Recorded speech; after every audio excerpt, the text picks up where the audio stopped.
காதலிக்கிற பையன் கூட தன்னை தொடக்கூடாதுன்னு நினைக்கிறவ சரோஜா. ஏன்னா இவ ஃப்ரெண்டு ஒருத்திய ஒரு பையன் காதலுங்கிற பேர்ல எல்லாமே செஞ்சு ஏமாத்திட்டு போயிருப்பான். அதனால இந்த சரோஜா வீட்டுக்கு பக்கத்துல அழகப்பன்னு ஒருத்தவன் சரோஜாவை தீவிரமா காதலிக்கிறான். அவளை தொடணுங்கிறது இவன் ஆசை கிடையாது. ஆனா சரோஜா காலையில பொட்டுக்கடலை சட்னி அரைக்கும் போது அவனை பார்த்து கொஞ்சமா சிரிப்பா. அம்மி அரைக்கும் போது இவன் அடிமனசு நசுங்கும் அந்த சிரிப்புல. அதுதான் அவனுக்கு சந்தோஷமே தவிர தொடணுங்கிறது கிடையாது.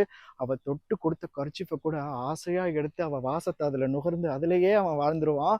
ஹலோன்னு அவ காலையில சொன்னா போதும், இவனுக்கு பச்சை புள்ள மாதிரி சந்தோஷம். சைக்கிள் எடுத்துக்கிட்டு 4 ரவுண்டு சந்தோஷத்திலேயே சுத்தி வருவான்.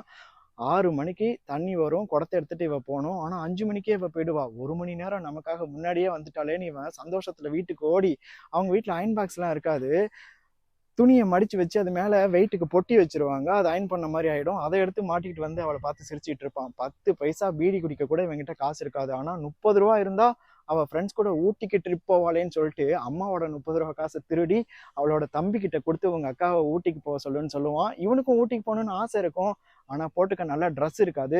அதனால தன்னோட ஃப்ரெண்டு, பணக்கார ஃப்ரெண்டு மூர்த்தி கிட்ட ஒரு நாள் ட்ரெஸ் கடனா கொடுன்னு வாங்கி அந்த சட்டையை போட்டுக்கிட்டு இவனும் ஊட்டிக்கு போவான். போனதுக்கு அப்புறம் தான் தெரியும் அந்த பணக்கார மூர்த்தி கூட தான் அவன் அங்க பழகிட்டு இருக்கா அப்படின்னு சொல்லிட்டு. இவனுக்கு பார்த்ததும் கண்ணெல்லாம் கலங்கி கண்ணீர் வர ஆரம்பிச்சிடும். ஏன்னா முழு நேரமும் அவளையே நினைச்சிட்டு வாழ்ந்துட்டானே. மூர்த்தி கிட்ட பெரிய பெரிய புல்லட்லாம் இருக்கு. ஆனா இவங்கிட்ட அவளுக்காக ஆசையா ரவுண்ட் அடிச்ச அந்த ஒரு சைக்கிள் தானே இருக்கு. மூர்த்தி காஸ்ட்லி ஷூலாம் போடுறான். ஆனா இவங்கிட்ட அவளுக்காக நடந்த வெறும் கால் மட்டும்தான் இருக்கு. மூர்த்தி கிட்ட கோல்டு ரிங்லாம் விரல்ல போட்டிருக்கான். ஆனா இவங்கிட்ட அவளுக்காக கவிதை எழுதின பெரும் விரல் தான் இருக்கு. இனி நம்மளால காதலிக்க முடியுமா முடியாதா, அவ காதலிப்பாளான்னு தெரியாமலே அவன் கண்ணீரோட அங்கிருந்து போயிடுறான் நடந்தே. இந்த மூர்த்திக்கு ஏற்கனவே செல்வின்னு அத்தை பொண்ணு கூட பேசி நிச்சயம் பண்ணிட்டாங்க. ஆனாலும் சரோஜாவை காதலிக்கிறேன்னு சொல்லி வலுக்கட்டாயமா அவளை சினிமாவுக்கு இவன் கூப்பிடுறான். அவன் கூட சினிமாவுக்கு போக சரோஜாவும் ரெடி ஆயிடுறான். மல்லிகைப்பூ வாங்கிக்கிட்டு வீட்டுக்கு போயிட்டு அம்மா கிட்ட ஃப்ரெண்ட்ஸ் கூட போறோன்னு போய் சொல்லிட்டு வந்ததுலான்னு போறா. அம்மாவை வீட்டுல பாக்குறா.